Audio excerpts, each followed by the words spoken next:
Amém. Graças a Deus. Boa noite, queridas. Tudo bem? Vocês estão bem? Graças a Deus. Eu também. Deixa eu te falar. Se por acaso você que está sentada mais atrás quiser vir mais para frente, tem muito lugar aqui, tá? Você fica à vontade. É só porque assim, a gente tem a segunda fileira quase toda, né? A gente tem a terceira aqui. Então é só para você saber que quanto mais perto, melhor. Eu acho melhor. Mas você fica à vontade, tá bom? Graças a Deus. Vamos orar. Esse é um ajuntamento tão importante, né?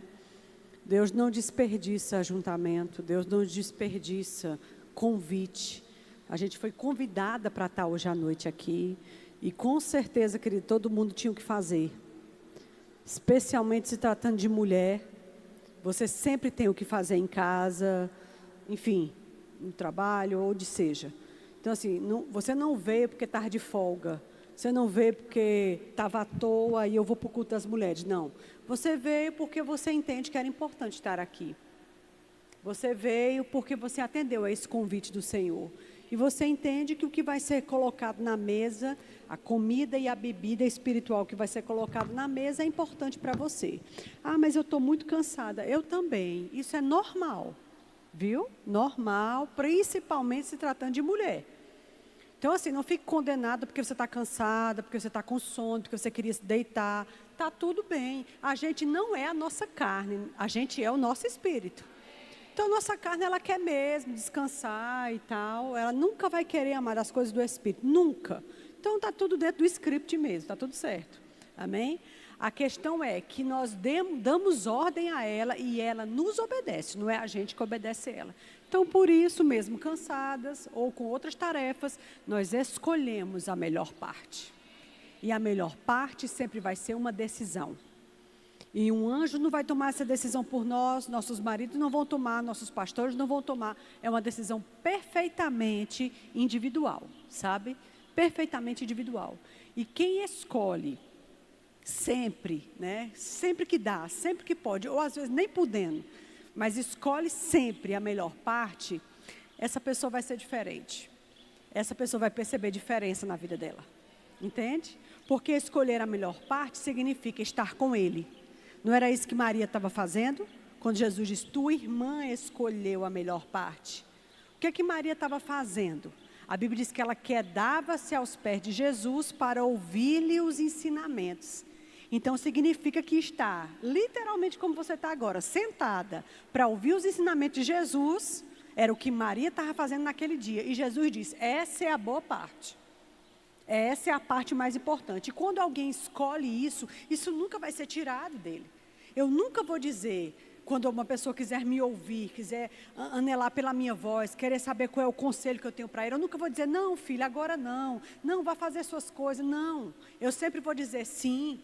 Eis-me aqui, quero te dizer, quero te comunicar, quero te ajudar, quero te corrigir, quero te exortar.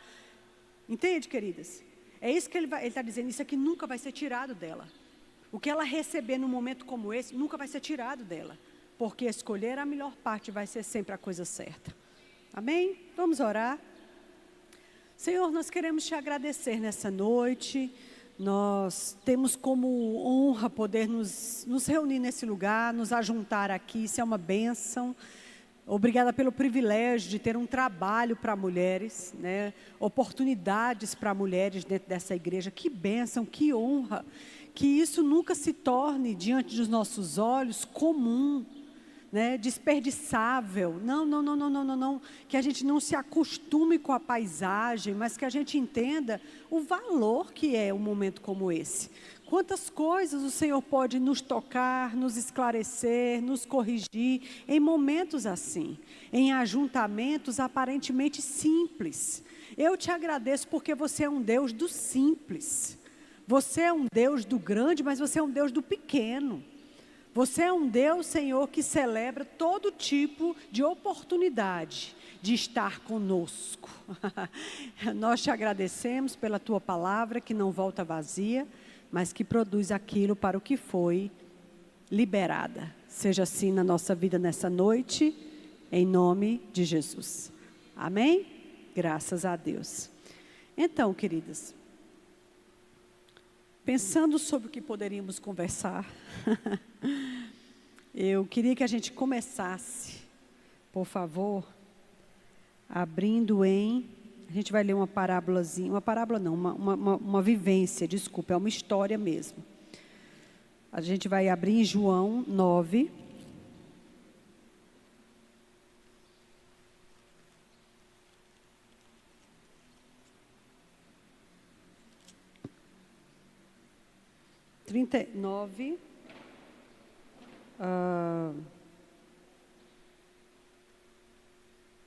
Ok. Versículo, vamos ler do capítulo 1, do versículo 1. Caminhando Jesus, viu um homem cego de nascença. E os seus discípulos perguntaram: Mestre, quem pecou? Este ou os pais, para que ele nascesse cego? Respondeu Jesus: Nem ele pecou, nem seus pais, mas foi para que se manifestasse nele as obras de Deus. É necessário que façamos as obras daquele que nos enviou enquanto é dia. A noite vem, quando ninguém poderá trabalhar. Enquanto eu estou no mundo, eu sou a luz do mundo. Dito isso, cuspiu em terra e, tendo feito lodo com saliva, aplicou nos olhos do cego, dizendo-lhe: Vai, lava-te no tanque de Siloé, que quer dizer o enviado. Ele foi, lavou-se e voltou vendo. Então, os vizinhos e os que dantes o conheciam de vista como mendigo, perguntavam: Não é este que estava sentado pedindo esmolas? E uns diziam: É ele. Outros: Não, mas eu acho que se parece com ele. Ele mesmo, porém, dizia: Sou eu. E perguntaram-lhe: Pois, como te foram abertos os olhos? Respondeu ele: O homem chamado Jesus fez lodo, untou-me os olhos e me disse: Vai ao tanque de Siloé e lava-te. Então eu fui, lavei-me e estou vendo. E disseram-lhe, pois: E onde está ele? Ele respondeu: Não sei. A leitura é grande, vamos continuar, para você conhecer a história toda. Levaram, pois, aos fariseus o que dantes era cego. E era sábado o dia em que Jesus fez lodo e abriu os olhos dele. Então os fariseus, por sua vez, lhe perguntaram como chegar a ver. Ao que lhes respondeu, é a segunda vez que ele explica. Aplicou lodo nos meus olhos, lavei-me e estou vendo. Por isso, algum dos fariseus dizia: Esse homem não é de Deus, porque não guarda o sábado. Diziam outros: Como pode um homem pecador fazer tamanhos sinais? E houve grande dissensão entre eles. De novo perguntaram ao cego: O que tu dizes a respeito dele, visto que te abriu os olhos? Que é profeta, respondeu ele. Não acreditaram os judeus que ele fora cego e que agora via, enquanto não lhe chamaram os pais. E os interrogaram: É esse o vosso filho, de que dizeis que nasceu cego? Como, pois, ele vê agora? Então os pais responderam: Bom, sabemos que é nosso filho e que nasceu cego, mas não sabemos como agora vê. Ou quem lhe abriu os olhos também não sabemos. Perguntai a ele, ele já tem idade, falará por si mesmo. Isso disseram seus pais porque eles estavam com medo dos judeus, por já estes terem assentado que se alguém confessasse ser Jesus o Cristo, seria expulso da sinagoga. Por isso é que disseram os pais: Ele tem idade, interrogai-o. Então chamaram pela segunda vez o homem que fora cego e lhe disseram: Dá glória a Deus, nós sabemos que esse homem é pecador. Ele retrucou: Se é pecador, eu não sei. Uma coisa eu sei: eu era cego e agora vejo. Perguntaram-lhe, pois: Que te fez ele? Como foi que ele te abriu os olhos? E ele respondeu: Eu já não vos disse, e vós não entendestes. Por que quereis ouvir outra vez? Porventura quereis vós também tornar-vos discípulos dele? Então o injuriaram e lhe disseram: Discípulo dele é tu. Mas nós somos discípulos de Moisés. Sabemos que Deus falou a Moisés, mas este nem sabemos de onde é. Respondeu-lhes o homem: Nisto é de se estranhar que vós não sabeis de onde ele é, contudo me abriu os olhos. Sabemos que Deus não atende a pecadores, mas pelo contrário, se alguém teme a Deus e pratica a sua vontade, a este ele atende. Desde que há mundo jamais se ouviu que alguém tenha aberto os olhos de um cego de nascença. Se esse homem não fosse de Deus, nada poderia ter feito. Mas eles retrucaram: Tu é nascido todo em pecado e vem ensinar a nós. E os expulsaram. Ouvindo Jesus que o tinham expulsado. Eu falei toda a leitura para chegar nesse ponto. Ouvindo Jesus que o tinham expulsado, encontrando-o, lhe perguntou. Quem encontra é porque procurava. Você concorda? Se encontrou é porque estava procurando. Encontrando-o, lhe perguntou, crês tu no Filho do Homem? Ele respondeu e disse, quem é, Senhor, para que eu creia nele? E Jesus disse, já o tens visto, e é o que fala contigo. Então afirmou ele, creio, Senhor, e o adorou. E prosseguiu Jesus, eu vim a esse mundo para juízo, a fim de que os que não veem, vejam, e os que veem se tornam cegos. Alguns dentre os fariseus que estavam perto dele perguntaram, acaso somos também nós cegos? E Jesus respondeu, se fosseis cegos não teria pecado algum, mas porque agora dizei, nós vemos, subsiste o vosso pecado. Ok, vamos observar a situação. A gente leu o texto todinho para a gente entender o contexto, tá bom? Esse rapaz era um mendigo conhecido, né? E ele era cego de nascença. Então, Jesus estava passando, e esse cego estava lá, e até perguntaram, olha, quem foi que pecou? Foi ele ou foi os pais dele? Enfim, a gente não vai entrar nesse mérito. Mas essa cura é bem interessante, porque é a única vez que foi relatado desse jeito. Jesus, queridos, cuspiu no chão. Esquisito isso, né? Cuspiu no chão. Aí mexeu com a terra, que ele chama lodo, mas mexeu ali com a terra, pegou aquela laminha e passou no olho do cego. Aí disse, agora você vai e se lava no tanque de Siloé. Aí ele obedeceu, foi, lavou. Quando ele voltou, a Bíblia diz que voltou vendo. Provavelmente, quando ele voltou do tanque de Siloé, Jesus já não estava mais lá. Entende? E quando ele voltou vendo, o pessoal começou a fazer aquele alvoroço. Oxe, você não era cego? Mas tu não era o cego, né? O mendigo que era cego. E como é que tu está vendo? Aí ele vai e explica para o povo, olha, o homem fez lodo, botou no meu olho, mandou eu me lavar. Aí eu fui, quando eu voltei, estou enxergando. Mas como é que pode uma coisa dessa? Aí levaram um menino para os fariseus. Estão comigo? Quando chegaram para os fariseus, ele deve ter dito, aqui esse menino, rapaz, ele era cego, um mendigo conhecido, agora está aqui o menino enxergando. Aí os fariseus tomaram o menino e disseram, como assim? Como é que isso aconteceu? Bom, um homem fez lodo, botou nos meus olhos e agora eu estou vendo. Aí disse, mas como aconteceu um negócio desse? E quem é ele? Onde é que ele está? Eu não sei. E o que você acha que ele é? Eu acho que ele é um profeta. E aí eles não acreditaram que o menino tinha realmente sido curado. Eles mandaram chamar os pais. Manda chamar até os pais. Quando o pai e a mãe chegou, né? E olha que os fariseus eram autoridades na cidade. E eram autoridades eclesiásticas. E eles já tinham ameaçado as pessoas, dizendo o seguinte, quem disser que esse Jesus aí, filho de Maria, né, aquele da Galileia, filho do carpinteiro, quem disser que ele é o Cristo, o Messias que a gente está esperando, quem disser vai ser expulso da sinagoga. Ser expulso da sinagoga naquela época, a gente não entende a gravidade disso, especialmente para um judeu. Para um judeu não poder mais frequentar a sinagoga, gente, era como se ele tivesse sido feito anátema. Entendeu? É roubar dele as raízes, é roubar dele a religião, é roubar dele a fé. Ele se sente indigno, não poder frequentar o templo, isso é uma coisa muito grave. Entende? Então, quando ele chamou os pais, ele disse, esse é teu filho? Sim, senhor. Ele nasceu cego? Sim, senhor. E como é que agora ele está vendo? Bom, que é nosso filho, nós afirmamos. Que nasceu cego, também a gente confirma. Agora, como está vendo, a gente não sabe. E outra coisa, não sabe nem quem fez esse negócio. Faz o seguinte, o menino já é de maior, pergunta a ele. Interessante isso. E a Bíblia diz claramente, os pais disseram assim porque eles já tinham ameaçado que quem dissesse que Jesus era o Cristo seria expulso da sinagoga. Ou seja, os pais não queriam ser expulsos da sinagoga. Os pais não queriam pagar esse preço pelo filho deles. Você entende? Os pais não queriam pagar esse preço pelo filho dele. Então, eles abandonaram o filho naquela situação. E eles disseram, ele já é de maior, pergunta a ele. Ou seja, a gente não quer pagar esse preço. E eles se retiraram e deixaram o menino lá, o rapaz, sozinho com os fariseus para poder responder de novo as questões.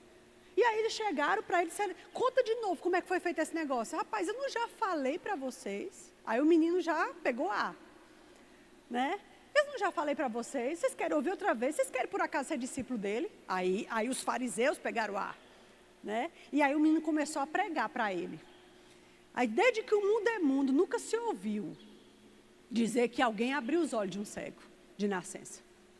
Né? E aí eu disse, nós sabemos que Deus não ouve a pecadores, mas a quem serve a Ele, Ele ouve. Ou seja, se esse homem fez isso, ele deve ter feito pela mão de Deus. E aí, quando ele pregou para os fariseus ficaram ofendidos, e aí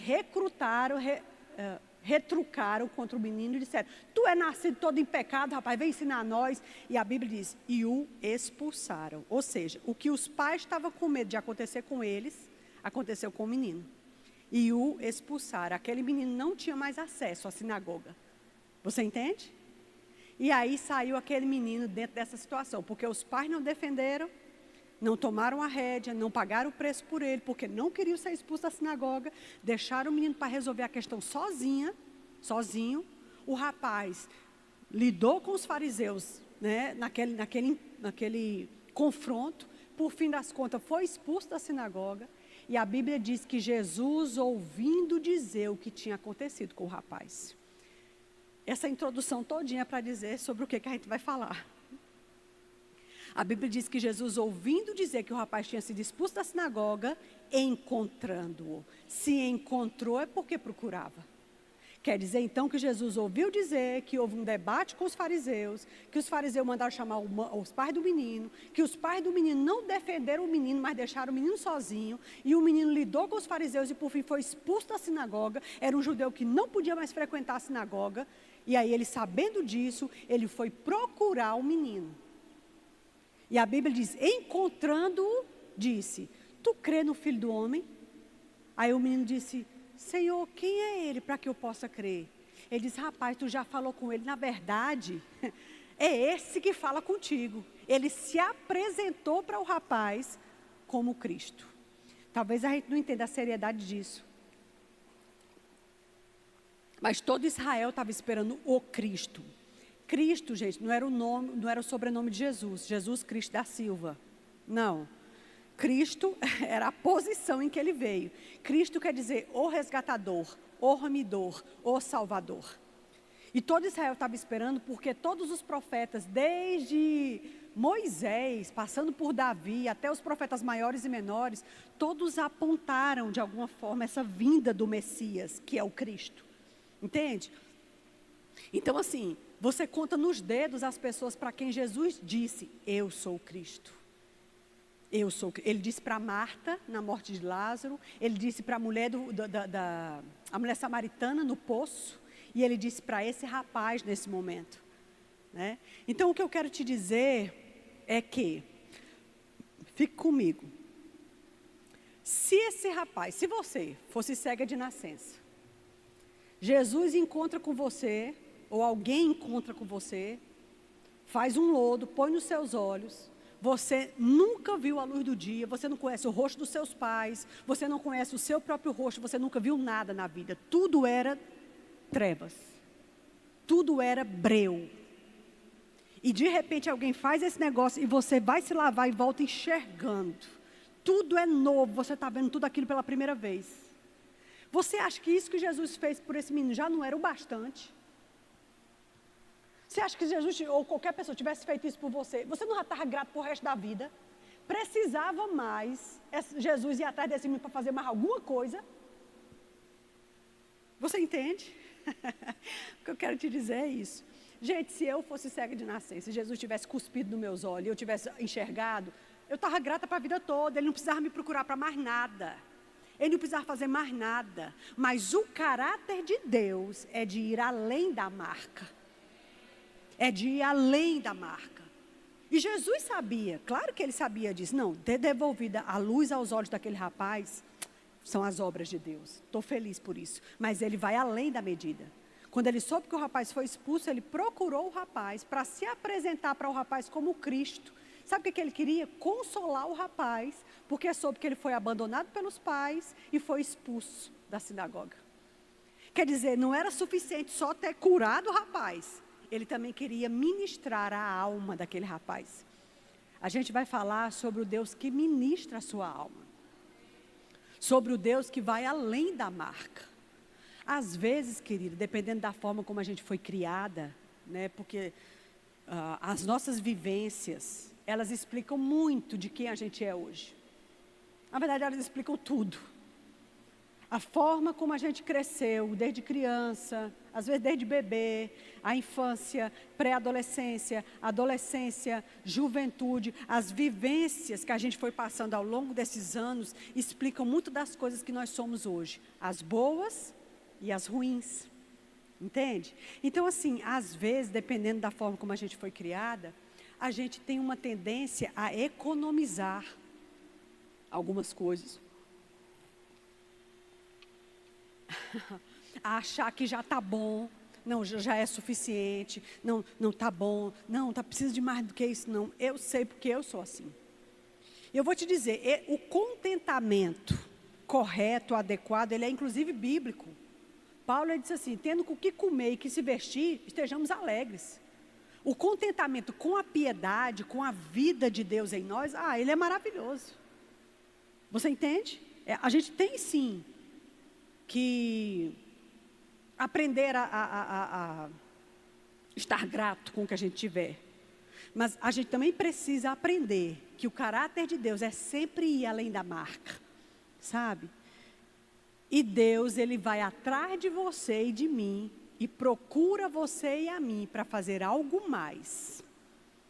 Mesmo Ele já tendo feito tudo. Porque quando Ele te salvou e me salvou, não sei que vida você tinha antes de Jesus. Eu sei a minha. Eu não vivi muita coisa, porque eu me converti com 16 anos. Mas, quando eu fui salva, que eu olho hoje para as coisas que estão acontecendo, eu fico grata porque eu já sou salva.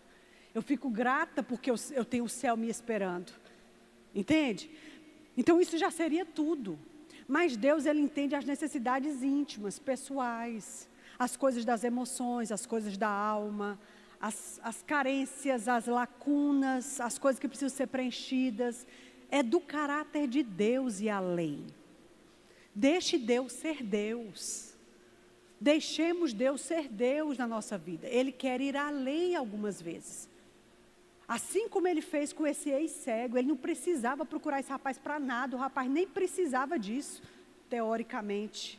Porque o rapaz já estava super grato por enxergar. Mas é do caráter de Deus fazer isso. Você entende? E eu acredito, querido, que às vezes a gente tem que deixar Deus fazer isso conosco. A gente está falando do Deus que consola. A gente está falando do Deus que conforta. Do Deus que conhece as suas lacunas quando você nem mesmo conhece. Do Deus que entende por que eu tenho essa carência X. Por que eu tenho essa falta X. Nem a gente sabe às vezes a resposta. Mas o que te criou conhece tudo sobre você. E Ele é poderoso para ser para nós o que a gente precisar. Se é marido, Ele é poderoso para fazer as vezes de um marido. Se é amigo, Ele é poderoso para fazer as vezes de amigo. Se é um filho, Ele é poderoso para ser filho. Se é pai, Ele é poderoso para ser pai. Se é mãe, eu não estou querendo dizer que Deus se faz essas pessoas. Eu estou querendo dizer que o amor dEle, a ministração dEle, o braço estendido dEle, preenche essas lacunas específicas. Porque é do caráter dEle e além da marca. Amém? A gente vai falar, ou temos falado, sobre o Deus que te socorre, inclusive que te procura. Porque Jesus procurou. Ele te procura e Ele vai ao teu encontro pessoalmente. Deus consegue achar você no meio da multidão. Porque Deus sabe o seu nome. Amém? Ele sabe o seu endereço. Você não é um número para Deus. Você é um filho ou filha. Você é uma filha. Você não passa desapercebida para Deus. Às vezes as pessoas não notam. Eu queria que a gente abrisse, por favor, lá em Hebreus. É uma outra passagem que chegou enquanto eu estava aqui. Isso é bem comum, às vezes eu tenho uma nota do que vai ser ministrado e tudo. Tem algumas anotações aqui que me ajudam no meu caderninho, que são os versículos. Mas quando eu estou no louvor, começa a chegar coisa. Aí eu tenho que rapidamente ir atrás para poder não perder a veia. Aqui em Hebreus 4, por favor. Versículo 14, diz assim: tendo, pois, a Jesus, o Filho de Deus, como grande sumo sacerdote, que penetrou no céu, conservemos firmes a nossa confissão. Porque, irmãos, não temos um sumo sacerdote que não possa se compadecer de nós, nas nossas fraquezas. Antes, ele foi tentado em todas as coisas, à nossa semelhança, mas sem pecado. Acheguemo-nos, portanto o quê? Porque a gente tem um sumo sacerdote que pode se compadecer das nossas fraquezas, porque foi tentado como nós, só que sem pecado. Por causa disso, acheguemo-nos, portanto, confiadamente junto ao trono da graça, a fim de recebermos misericórdia e acharmos graça para socorro em tempo ou ocasião oportuna. Diga ocasião oportuna. Acheguemo-nos confiadamente ao trono da graça, ao trono de Deus, a fim de acharmos misericórdia e graça para um tempo oportuno. Quando ele diz se achegue, é confiadamente. Não é de cabeça baixa, também não é com uma atitude de orgulho, altiva. Ó Senhor, você falou e você tem a obrigação de cumprir, porque você é o Deus da sua palavra e eu reivindico isso. Não, ele diz com confiança de filha, é isso que ele está dizendo. Achegai-vos confiadamente ao trono da graça. Que confiadamente como? Sabendo, eu sou filha, não sou mais verme, não sou mais mendiga, não sou mais um pó da terra, eu não sou o cocô do cavalo, eu sou filha. Você entende? Eu tenho 2 filhos que casaram, quando eles voltam lá em casa, tem um mais folgado do que outro, porque Gabriel é mais folgado que Bia. Mas Gabriel... Ele pergunta às vezes, de manhã, às vezes a gente está no trabalho, a Gabriel passa um recado, tem almoço aí? Tem almoço lá em casa? Às vezes eu não tenho, assim, ou tenho, mas para eu, Bebel e João, que são 3 pessoas dentro de casa. Aí vem ele e Suane, então quer dizer que eu tenho que fazer uma mistura para mais gente. Geralmente a mamãe nunca diz, não, a mamãe dá um jeito. Quando não dá mesmo, eu digo, meu filho, hoje não. Pronto, vá amanhã, vá terça-feira, quarta-feira, hoje eu não tem como fazer não. Mas assim, quando ele chega lá em casa, ele tira a camisa, ele deita no sofá, aí ele liga a televisão, enquanto eu estou terminando o almoço, vai assistir os esportes dele, eu que tenho que correr atrás de Olivia, entendeu? Aí Suane está com o bucho na tampa, cansada, né? Porque vai ter bebê daqui uns 15 dias, eu acho, ou um pouquinho mais. Então assim... E ele está de boa, porque ele sabe, estou na casa de manhã. Entende? Ele não tem que chegar lá amanhã, eu quero suplicar, por favor, em nome de Jesus, me deixa entrar na sua casa, veja se tem aí um feijãozinho para mim, por favor, agora sim, com muita compaixão. Não, gente. Ele pergunta, posso ir? Se eu digo, vou, pode vir, pronto, ele vem-se embora. E outra coisa, está faltando banana lá em casa, eu posso levar essas aqui, né? Aí já vai levando, entendeu? Não tem esse negócio de... Já vai botando. Eu disse, deixa o meio na metade para teu pai, que ele gosta muito de banana. Não, tá certo, vou levar tudo não. Aí já vai, aqui já foi, já era. E eu vou te dizer, queridos, assim, quando não passo o limiar da falta de respeito, o que é um limiar muito sutil, assim, muito, muito pouco, porque é seu filho, é sua filha. Eu vou te dizer, eu gosto desse tipo de atitude, porque ele precisa saber que essa é a casa do pai. Você entende? Ele precisa saber, Bia precisa saber, se alguma coisa der errada ou não, essa é a casa do pai. Gente, se nós que somos imperfeitos, sabemos ou desejamos criar um ambiente favorável para nossos filhos que já foram de dentro, voltar, e nosso pai, quando ele diz, se achegue confiadamente, ele está dizendo, não precisa mais implorar a graça, não, é sua. Não fica implorando as coisas a mim, não. Venha como filha. É claro que você vem com uma atitude humilde, é claro que você reconhece que eu sou Deus, eu sou pai, você é filha. Porque tem gente que quer dar ordem a Deus. Cuidado com essas posições invertidas, sabe, irmãos? Eu acho isso perigoso. Ordem a gente dá a Satanás. E a ordem que a gente dá a Satanás só dá porque Jesus deu um nome para a gente usar. Se não for no nome, Satanás não dobra um joelho para cima de você. Entende? Então, assim, qualquer autoridade que eu tenho, eu só tenho, amado, porque ele foi para a cruz e me deu. Então, o que sou eu aqui na história, na fila do pão? Sou nada. Mas ele nos fez filhas. Então, se ele nos fez filha, ele está dizendo, você precisa se achegar a mim confiadamente, ao trono da minha misericórdia. Isso me lembra aquela passagem que diz: humilhai-vos diante da potente mão de Deus, para que a seu tempo Ele vos exalte. Aqui é parecido, né? Só que numa passagem ele diz: achegai-vos confiadamente. Na outra ele diz: humilhai-vos. Humilhar quer dizer se esvaziar de você mesmo. Se desprover das suas explicações, das minhas razões, do que eu mereço, da injustiça que me foi feita, de quanto eu já sofri, dos preços que eu já paguei. Não, se humilhe e entenda o seguinte: maior preço pagou Jesus. Não tem ninguém que se compare com o preço que Jesus pagou. Então, por mais que eu tenha sofrido o pão que o diabo amassou, ainda não é o mesmo pão que Jesus comeu. Ou que pagou, você entende? Então, assim, essa questão de ser filha e se chegar confiadamente, mas agir com humildade, entendendo: você é meu pai, mas você também é meu dono, e você também é meu Senhor. Você entende, queridas? E ele diz que quando a gente se humilha diante dessa potente mão de Deus, Ele nos exalta no tempo certo. Lembrando o outro versículo, ele diz: você vai achar graça em momento oportuno. Qual é o momento oportuno, Janaína? Quando você estiver precisando dele. Sabe quando a gente está passando o dia mal? Um dia mal aí que venha sobre nós. Porque eu vou dizer, filha, o dia mal vem para todo mundo. Às vezes vem um dia mal, às vezes vem um dia mal. Mas dia mal a gente vai passar sempre. Tem uns dias maus que se prolongam muito, tem uns dias maus mais intensos, mais maus, e tem uns dias maus pontuais. Mas eu vou te dizer, todo mundo passa por eles, e mais de uma vez ao longo da vida. Nesse momento, qual é o crédito que eu tenho diante de Deus para poder sacar quando eu precisar? Eu tenho depositado na conta para poder sacar quando eu precisar? Entende? Achegai-vos a Deus, e Ele se achegará a vós. Amém? Humilhai-vos diante da potente mão de Deus, a seu tempo Ele te exaltará. Entenda que essa exaltação não é da forma que a gente pensa, é da forma que Ele sabe que deve ser feito. Sabe, queridos, eu tenho pensado sobre isso, e a gente está falando sobre o Deus que socorre.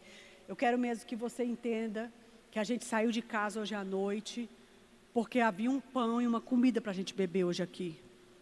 Desculpe, comer hoje aqui. E com a força dessa comida a gente vai correr a próxima milha. Amém?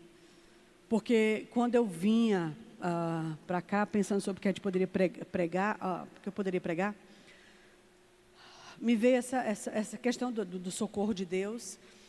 Era uma coisa como, uma frasezinha como singeleza de coração. Parece que é uma coisa assim. Inteireza de coração. Mas que tem a ver com esse segundo versículo que eu falei, de humilhar-se a si mesmo. De ceder para Deus. De ser filhinha que sabe que precisa e que sabe que Ele é a única fonte que pode realmente resolver. Porque aqui há questões, amados, que não tem marido, não tem dinheiro, não tem filho, sabe? Não tem influência, não tem pistolão que vai favorecer. Não, tem hora que ali, se Deus não edificar a casa, é vão o trabalho de qualquer pessoa que edificar. Se Ele não guardar a cidade, é vão o seu trabalho para guardar. Entende? Então assim, eu percebia Deus querendo comprovar para nós que você é uma filha querida e que Ele procura você para validar você. Sabe? Para preencher suas lacunas. Eu tenho outras passagens, eu estou de olho na hora ali. Eu queria que nós fôssemos, por favor, para Salmos 12. Passagem muito conhecida. Salmo 12. Cadê?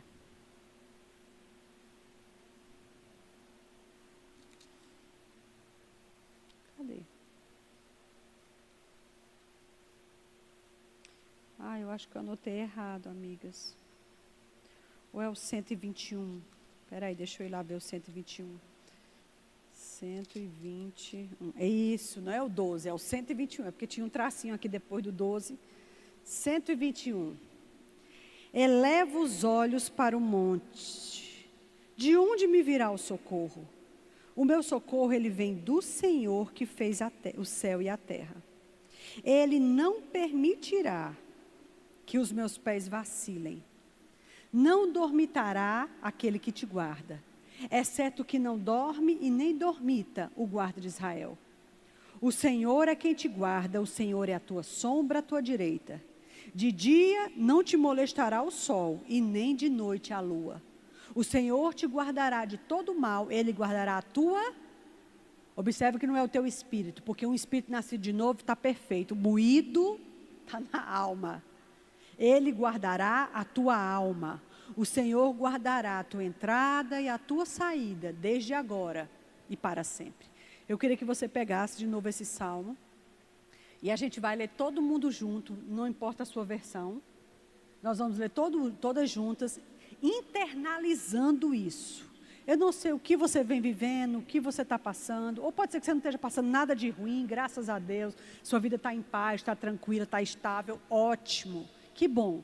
Nos momentos em que a gente está sem lidar com tribulação, em que a gente não está tendo que ficar botando força para andar em fé, mas a gente está estável, é uma boa hora de fazer reservas para o dia mau. Porque você não está em luta, você está em descanso. Então, se está em descanso, não está sendo afligida, pronto, ótimo, vamos botar a palavra para dentro da gente, porque no dia que a situação difícil chegar, a gente tem o que botar para fora. Amém? Mas vamos internalizar esse salmo, ele é bem curtinho e a gente vai ler todo mundo junto no 3, tá bom? 1, 2, 3. Eleva os olhos para os montes, de onde me virá o socorro? O meu socorro vem do Senhor, que fez os céus e a terra. Ele não permitirá que os meus pés vacilem. Não dormitará aquele que te guarda. É certo que não dormita nem dorme o guarda de Israel. O Senhor é quem te guarda. O Senhor é a tua sombra à tua direita. De dia não te molestará o sol, nem de noite a lua. O Senhor te guardará de todo mal, Ele guardará a tua alma. O Senhor guardará a tua saída e a tua entrada, desde agora para todo sempre. Amém? Quando ele começa o versículo dizendo, eu elevo os olhos para o monte, sabe quando você está passando uma situação que você levanta assim, os olhos, fica aquele olhar perdido, dizendo, Senhor, e agora? Aquele olhar perdido, sabe o que ele está fazendo? Ele está procurando uma coisa em que se agarrar. Pronto, quando ele diz, eu elevo os olhos para os montes, é quando você está tão, eu sei como funciona, você está tão assim, você diz, valha-me Deus, e agora? Entende? Pronto, agora eu elevo os olhos para os montes e pergunto, de onde virá o meu socorro? Quem? Qual é a pergunta lá do Chapolin? E agora? Quem poderá nos defender? Né? Às vezes, amados, mesmo nascido de novo, mesmo conhecendo a palavra, você passa situações que você diz, nossa, e agora? Quem poderá me socorrer? Aí o salmista mesmo responde, né? Eleva os olhos para os montes, de onde virá o meu socorro? Aí ele mesmo diz, o meu socorro, ele vem do Senhor, que fez céus e terra. É interessante ele dizer que fez os céus e a terra, ele está dizendo, a pessoa maior desse mundo, a pessoa mais poderosa, entendeu? Ele não está falando do presidente, ele não está falando de Einstein, de um grande cientista, ele não está falando de Bill Gates, o homem mais rico do mundo, ele não está falando da promessa de alguém que vai te arranjar um emprego com mega salário, ele está falando de Deus que criou céu e terra, é dele que vem o socorro. Sabe esse negócio de saber correr para o esconderijo do Altíssimo? E saber de onde vem a tua provisão. Eu estou falando de dinheiro mesmo, às vezes. Entendeu, querida? Às vezes vem uma estratégia para fazer uma coisa, vender, negociar, dizimar. E porque você dizima, o devorador é repreendido? Sabe? De precisar poder ter as coisas, pagar pelas coisas. Você entende? Isso é bem interessante. Quando eu estava vindo para cá, tudo acontece quando eu venho para cá. Coisa engraçada. Mas é porque assim, hoje a gente vai ter a reunião de pastores na semana que vem. É um evento anual do nosso ministério, onde pastores, diretorias das igrejas, diretoria dos remas vêm para cá. E é uma reunião eu digo assim, eu ouso dizer que ela é, para o Ministério Verbo da Vida, ela é mais importante do que a conferência de ministros. Porque ela é aquela hora da família sentar dentro de casa e lavar roupa suja. Né? E assuntos internos serem tratados. Enfim, então eu e João, a gente vai... João a gente sempre aproveita para fazer reuniões de comunhão lá em casa com os estados que a gente supervisiona. Nós somos supervisores e supervisionamos Maranhão, Piauí e Ceará. E o cearense já vem pronto para ir lá para casa para comer.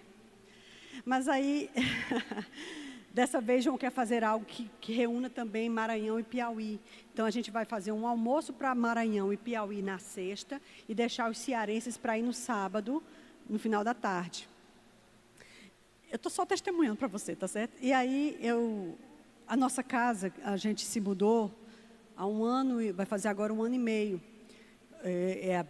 Uma casa própria, a primeira vez que a gente tem uma casa própria, e é um sonho de consumo, enfim. E eu estava lembrando, né, de coisas, assim, eu estava vendo coisas na casa que eu precisava ajeitar antes desse pessoal chegar. Porque seria bom que coisa A, B ou C já tivesse ajeitada quando esse pessoal chegasse. Porque a primeira impressão é a que fica, às vezes. E tem gente que nunca foi lá em casa. Então, quando eles forem, às vezes eles podem ver coisa A, B ou C e tirar uma ideia que nem é o que corresponde a nós. Aí, daqui a 2 meses, a gente consegue o dinheiro, vai lá e faz. Não podia ter dado um jeitinho de tentar fazer antes do povo chegar, para poder fechar alguma aresta, você entende? E aí eu estava pensando sobre isso, e agora, antes de vir embora, eu consegui falar com o meu estofador para ele forrar meu sofá. Acho que seu Gilvando forrou aquele sofá ali 10 vezes. Eu comprei ele, eu morava no Paulistano, era diretora, no começo, eu acho que faz uns 18 anos. Um sofá bom, viu, gente? Sofá bom. Ele é bom, retrátil, assim. Por ele ser bom, que a gente fica salvando ele sempre. Quando ele não der mais certo, não dá. Né? E eu querendo salvar aquele... E João dizendo, Jane, eu não consigo mais não, eu já fiz o que eu pude. Não, mas eu creio para minhas cortinas, eu creio. E aí eu consegui falar com o seu Gilvando, eu disse, seu Gilvando, se eu comprar o material amanhã, o senhor me entrega sexta-feira de manhã, porque eu tenho um almoço à tarde, ele disse, faço, para a senhora eu faço. Eu encosto algumas coisas e pego o seu negócio. E aí eu fiquei bem feliz, né? E eu estudando, mas eu fiquei bem feliz. Amanhã eu vou no centro e vou comprar um corino, não vou botar mais tecido não, vou botar corino, que é para esse sofá não sujar tão rápido. E quando eu vinha vindo, eu comecei a lembrar que desde sempre, quando eu era adolescente em casa, eu morava numa comunidade, eu morava numa favela, eu morava numa boca de fumo em Fortaleza. João me conheceu morando nessa viela dentro de Fortaleza. E a casinha que a gente morava, na época a gente passava cera. Cerinha vermelha, você é da época da cerinha vermelha. Tinha a cerinha verde, tinha a cerinha incolor, né? Aí tinha a enceradeira. Quem tinha enceradeira? Quem tinha já estava no lucro. Quem não tinha, era paninho de chão ali no pé, no rodo, entendeu? Para lustrar. Quer dizer que a gente ia espalhar a cera, eu pelo menos espalhava todinha na mão, no chão da casa toda, esperava secar, passava de manhã para de tarde, voltar. Sabe o que eu fazia? Não tinha enceradeira, eu pegava o Júnior, meu irmão, sentava no pano de chão, aproveitava e brincava com ele. Então, eu puxava ele para lá e para cá no carrinho e aproveitava e ilustrava o chão. Por quê? Porque aonde eu morava, eu queria que fosse arrumadinho. Mesmo na minha situação financeiramente difícil. É interessante, queridos, porque é um sonho do seu coração que Deus tem compromisso com ele. Porque a Bíblia diz assim, até agora vocês não pediram nada. Jesus disse quando ele estava ceando com os discípulos. Ele disse, eu vou inaugurar uma forma diferente de oração de petição. Você vai pedir ao Pai no meu nome e Ele vai fazer. Peça ao Pai em meu nome e Ele dará a vocês, para que a tua alegria seja completa. Ele está dizendo com isso, quando você está bem, a gente aqui em cima fica bem. Quando você está ruim, a gente tem zelo de você. Você entende? Agora, um Deus que criou céus e terra se preocupar com a criatura que veio do pó e ao pó volta... Você compreende? E qualquer casa que eu cheguei, é porque a gente morou de aluguel todos os anos. Aonde eu chegava, eu montava móvel, eu gastei, eu pintei, eu fiz textura, porque eu queria que fosse ajeitadinho. Porque eu acho assim, o melhor lugar deve ser o lugar onde você volta no final do dia. É o seu habitat, é o seu lugar, não é por causa de ninguém, é por causa de você. É por causa dos seus filhos, é por causa do seu descanso. Não é à toa que Jesus disse, eu vou preparar lugar para vocês. Você entende? Essa questão de morada, né? É uma questão espiritual, psicológica, enfim. Mas o que eu quero dizer para você é que Deus, Ele tem zelo de socorrer você em coisas simples da vida. Em coisas pequenas da vida. Você entende? Agora, gente, não é pirlim-pim-pim, não vai acontecer instantaneamente, mas é um processo. Às vezes é um processo mais longo, às vezes é um processo mais rápido, mas o que a gente precisa entender é que Deus tem interesse nos seus interesses. Se eles não chocarem com os planos de Deus para a sua vida. Não há nada que você sinta que Deus não saiba. Não há nada que você passe que Deus não está vendo. Entende? E até aquilo que eu e você passamos de mais difícil, forjou você e te fez uma pessoa melhor, se você soube aprender na hora do fogo. Amém, queridas? Isso é o que quer dizer a Bíblia quando diz que todas as coisas cooperam para o bem daqueles que amam a Deus. É porque mesmo atravessando uma coisa ruim que Deus não criou, que Deus não preparou, ainda assim, dentro da situação, eu posso ser madura e aprender com ela e sair dali uma pessoa melhor do que quando eu entrei naquela situação. Você compreende, queridas? Tem algumas outras passagens que eu quero ler com você, por favor. Eu queria que a gente abrisse lá em Atos 27. Aleluia. A gente está já terminando. Estamos falando sobre o Deus que nos socorre, o Deus que entende o que a gente está passando. Não temos um advogado que não possa interceder por nós. Não temos um sumo sacerdote que não sabe o que é viver aqui embaixo. Jesus veio para esse mundo velho e sujo. Quando Satanás foi tentar Jesus, no começo do ministério dele, fique comigo, abre aí em Atos 27. Quando Jesus começou o ministério dele com 30 anos, você lembra que ele foi batizado por João Batista, foi guiado para o deserto, passou 40 dias sem comer. No final dos 40 dias, a Bíblia diz, ele teve fome. Essa fome é quando você entra em processo de inanição. É quando as células estão começando a se alimentar das próprias células. A Bíblia diz que nessa hora, Satanás o tentou 3 vezes, lembra? É interessante porque ele não mandou Zé Pilintra, ele não mandou Pombagira, ele não mandou Tranca-Rua. Ele veio pessoalmente enfrentar Jesus pessoalmente. Significa, querido, e outra coisa, quando ele saiu, no final da terceira tentação, ele disse, arreda daqui, Satanás. Aí Satanás saiu. Ele só saiu da terceira porque Jesus mandou. Se ele não tivesse mandado, teria tido uma quarta. Se Satanás é perseverante com o Filho de Deus encarnado, ele vai ser com a gente. Você entende? Mas o que eu quero te dizer com isso, né, é que Jesus passou tentações pessoais, cara a cara com Satanás. Você não tem uma pessoa intercedendo por você diante de Deus que não saiba o que é ser humano. Que não saiba o que é ter conta para pagar. Você sabe que Jesus foi cobrado, né? Você lembra dessa passagem? Ele estava entrando na cidade, os fariseus não tiveram coragem de ir para Jesus, mas pegaram Pedro no meio do caminho. Ei, teu mestre não paga não, as 2 dracmas, ele todo acuado, coitado. Não, paga. Todo acuado. Depois que eles entraram num ambiente, Jesus se antecipou e disse, ei Pedro. Aí ele conversou com Pedro e restaurou Pedro, enfim. Foi quando ele mandou ele pescar, pegar a dracma e pagar por ele e por Pedro. Né? Mas assim, Jesus também recebeu cobrança, amada. Também chegou cobrança na caixa do correio de Jesus. Também ligaram para o celular de Jesus cobrando as coisas. Entende? Jesus precisava ter dinheiro, amado, porque ele tinha 12 homens acompanhando ele. E ele tinha que dar de comer aos meninos. Então, com certeza, ele cria em Deus para suprimento. Tanto é que tinha que ter um tesoureiro para poder administrar a bolsa. E o tesoureiro ainda era ladrão. Ainda tirava coisa da bolsa. Jesus passou por traição, amado. Amada. Por ter uma pessoa no meio dele, que ele cuidou, ajeitou, lavou os pés, fez tudo direitinho, partiu o pão com ele, molhou o pão junto no vinho ali. Aqui, ó. E agora ele disse, pronto, agora vai, o que tem que fazer, faz logo. E o cara foi, saiu e traiu ele com um beijo. Então assim, você não tem um intercessor diante do Pai a seu favor que não saiba o que é viver esta vida aqui embaixo. Você entende, queridas? Amém? Graças a Deus, que bom. Que como nós Em tudo foi tentado, só que sem pecado.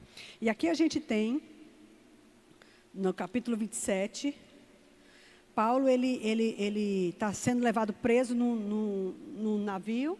Isso aqui é já no final de Atos, já perto de Paulo ser executado. A gente sabe que esse navio naufragou. Eu não sei, querido, se você já entrou em algum barquinho no mar. Alguém já entrou em qualquer tipo de navegação no mar? Já entrou? Como foi sua experiência? Foi boa, deu certo? Eu já tive a oportunidade de entrar num negócio lá em Fortaleza, que os meninos alugaram uma vez, e era, ai meu Deus, era uma agonia horrível, estava querendo vomitar. Mas também tive uma outra oportunidade, em 2015, alguns irmãos da igreja se juntaram e pagaram um cruzeiro para mim e para João. Nossa, top de linha, maravilhoso, um super presente, né? Coisa assim que só Deus podia fazer. Então eu já tive num navio imenso, ele tinha 10 andares para baixo da água. E mais 20 para cima da água. O nome do navio era Alure, né, da Royal Caribbean. Ele saía da Espanha e costeava a Europa. Então foi uma coisa assim, sabe?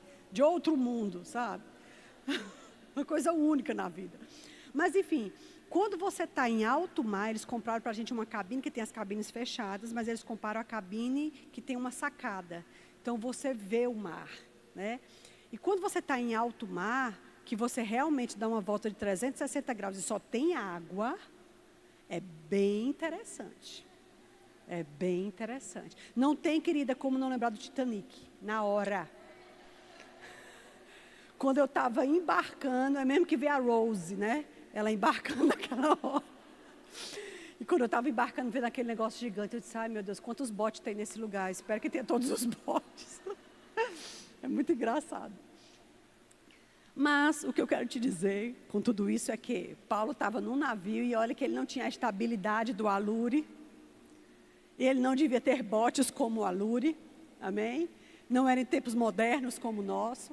E outra coisa, estava sendo levado preso. Ele não era um passageiro VIP, né? E aí nós sabemos que Paulo, ele avisou antes deles saírem que não deveriam entrar no navio, que a viagem ia ser pesada. Eles foram mesmo assim, claro. E aí o que eu quero que você veja, querida, é lá no versículo, por favor, 21, 27 e 21. Havendo todos estado muito tempo sem comer, Paulo, pondo-se em pé no meio dele, disse, senhores, na verdade era preciso terem me atendido e não partir de Creta. Mas para evitar esse dano e perda. Mas já agora eu vos aconselho, tenham bom ânimo, porque nenhuma vida se perderá dentre vós, mas somente o navio. Porque esta mesma noite, um anjo de Deus, de quem sou e a quem sirvo.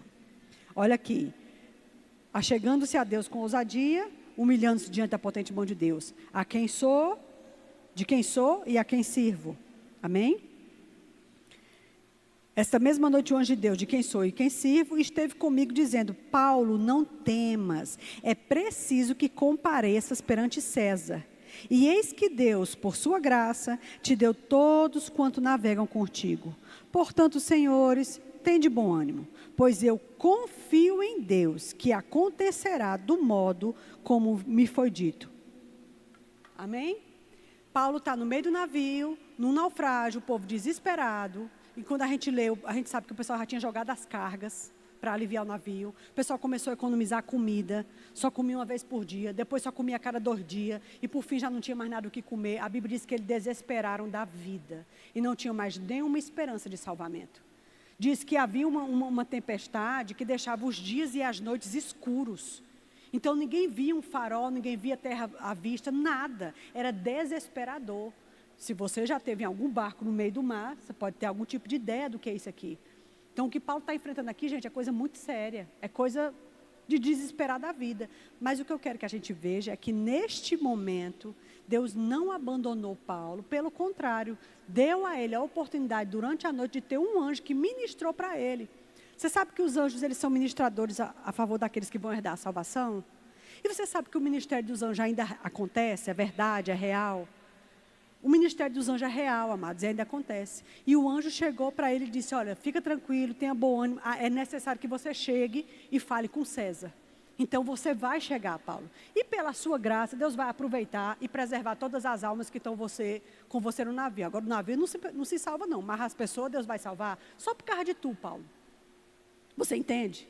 Então assim, Deus, meu tempo acabou, Deus te socorre. Deus te socorre. Eu vou terminar com essa, porque é a história de uma mulher. Agar, a serva de Sara. A gente sabe que a serva de Sara servia ela muito bem até ela engravidar. Né?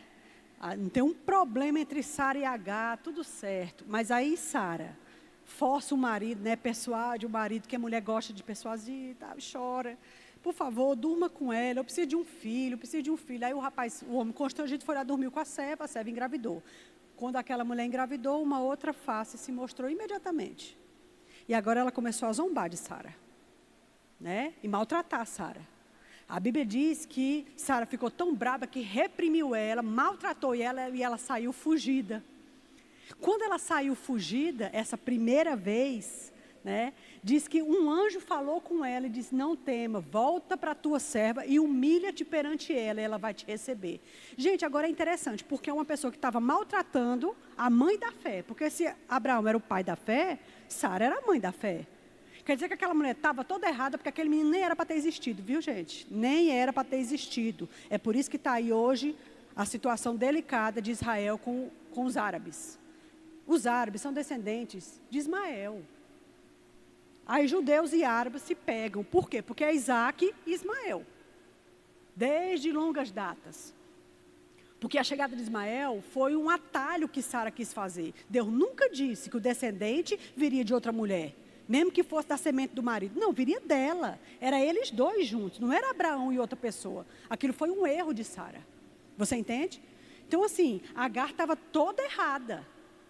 Mas ainda assim, naquele momento o anjo foi lá e disse para ela voltar. Ela voltou, se humilhou, Sara recebeu, ela terminou de gerar o menino, fez o menino nascer, pronto. Quando o menino nasceu, que o de Sara nasceu, agora Deus disse, pronto, agora é hora de botar essa mulher para fora. Fique comigo que a gente vai terminar aqui. Eu não sei se você já pensou isso, mas eu pensei assim, bom, se no final das contas Deus ia mandar de todo jeito Agar ir embora, por que ele não aproveitou o primeiro momento que a mulher já tinha ido embora? Por que ele mandou ela voltar?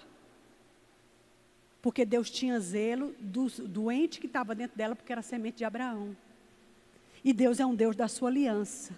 E como Deus respeita Abraão, Deus tinha que respeitar o ente que estava dentro da mulher, mesmo que ele ia ser um problema para Isaac mais na frente. Você compreende? E ele sabia, não, ela precisa voltar, ela precisa ser protegida nessa gestação, ela precisa ser suprida. Quando o menino nascer, pronto, aí agora a gente vai ter que se apartar. E aí ela voltou, a serva recebeu, Sara recebeu ela de volta, né? Mas ela continuou ainda espezinhando Sara, e mais na frente, aí quando o bebê dela nasceu, ela chegou para Abraão e disse, pronto, Abraão, agora essa mulher tem que ir embora. Só que aí Abraão já estava pesado, porque ele já gostava de Isaac, criou Isaac antes desculpa, estou trocando, né? Criou Ismael antes de Isaac chegar, estava apegado a Isaac, a Ismael. E aí ele não queria fazer, aí foi quando Deus teve que corrigir ele. Ele disse, olha, faça o que a sua mulher está dizendo, o que ela está dizendo é correto. E aí ele, com muito pesar, a Bíblia diz que ele abasteceu um camelo de água, de comida, beijou o menino, né? Agar muito sentida, um clima bem difícil aquele ali. Aquilo ali nunca era para ter acontecido, né? Porque de qualquer forma era um filho e um pai, né? Mas aí ele mandou a mulher embora, e se você conhece a história, diz que eles peregrinaram, consumiram toda a água, toda a comida, e ela se deu num deserto, não tinha mais nada para dar para o menino, diz que pegou o menino, colocou debaixo do salgueiro, e foi-se embora, e se sentou num canto e foi chorar para não ver o menino morrer. E mais uma vez, Deus aparece e socorre aquela mulher. De novo, gente, se Deus faz isso com uma pessoa que nem é da aliança, com a pessoa que ia prejudicar as coisas futuramente, porque ele tinha aliança com o sangue de Abraão, que era filho daquela mulher. Você está comigo? Diz que ele abriu os olhos daquela mulher e ela viu que tinha água ali. E aí ela percebeu que tinha um oásis ali. E ele disse, tenha calma, não vai acontecer nada com teu menino vai crescer forte e valente, eu vou preservar esse menino. Só por causa da aliança com Abraão. E é porque a aliança de Abraão era uma aliança inferior. E com você, querida? E com você? Fica de pé.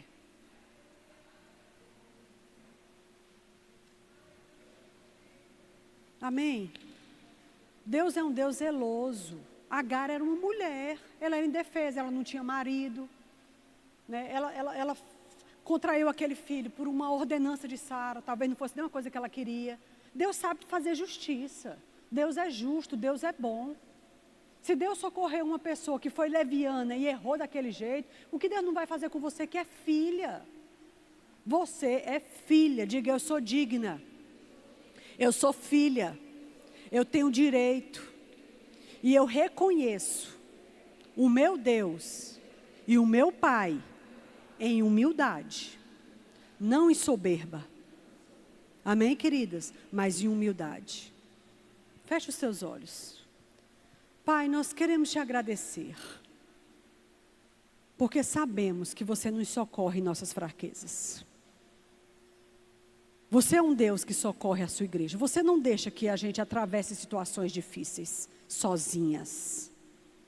Quando elevamos os olhos para os montes, procurando no que nos agarrar, nós sabemos que o nosso socorro vem do Senhor. Que quando nós estivermos enfrentando situações difíceis, você levante dentro de nós essas convicções. Que a gente se lembre dessas palavras. Que a gente se lembre do que foi cantado. Ainda que o choro dure uma noite, a alegria vem pela manhã. Ainda que a videira negue o seu fruto, não haja fruto na vide, que o gado se disperse, ainda assim, existe esperança para as tuas filhas. Nos perdoa, Senhor, quando a gente age na dificuldade sem consciência de que temos um Pai. Quando a gente não se lembra que tem acesso a esse trono da graça, nos perdoa. Quando a gente se entrega ao desespero, à falta de fé, à murmuração, à confissão negativa, enaltecendo a desgraça que está acontecendo. Nos perdoa, Senhor, nos perdoa. Queremos agir do jeito certo, queremos fazer a coisa certa. Queremos agir como filhas que conhecem o Pai. Obrigada, Senhor, porque você nos assiste em nossas fraquezas. Não estamos sozinhas. Não estamos sozinhas. Muito obrigada, no nome de Jesus. Amém, queridas? Você não está sozinha. Pode sentar. Porventura existe alguma mulher em nosso meio hoje à noite que nunca entregou sua vida a Jesus e você quer fazer isso hoje, agora? A gente está aqui para orar com você. Eu vou orar e as meninas vão te explicar na Bíblia o que você está fazendo. Tem alguém que nunca entregou sua vida a Jesus? Eu fiz essa decisão quando eu tinha 16 anos. Norteou a minha vida toda, né? Foi a coisa mais inteligente que eu já fiz na vida, foi ter aceitado Jesus. Tem alguém? Se você está aqui e quer oração para cura, fica de pé onde você está. 2 pessoas. Tem mais alguma mulher? Vocês podem vir aqui, meninas, por favor. As que querem oração para cura, podem vir aqui.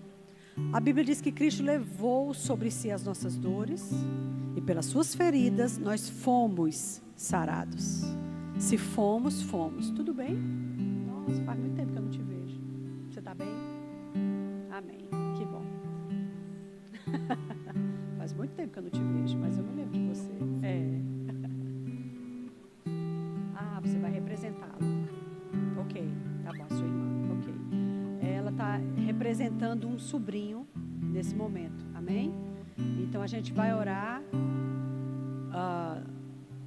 por este sobrinho, na pessoa dela. Enzo. Amém. Ok. Pai, a tua palavra diz que Cristo levou sobre si as nossas dores. Pelas suas feridas nós fomos sarados. Eu tenho aqui essa tia representando o Enzo. Não sei o que o menino tem, também não preciso saber, você sabe. Mas eu te digo, espírito imundo que tem maltratado Enzo, eu te dou uma ordem, enfermidade, solta ele em nome de Jesus. Nome sobre todo nome. Ao nome de Jesus se dobra todo o joelho. Eu declaro saúde sobre este menino, do alto da cabeça à planta dos pés. E se há algo que precisa ser feito para que isso se realize, Senhor, você mostre isso aos pais.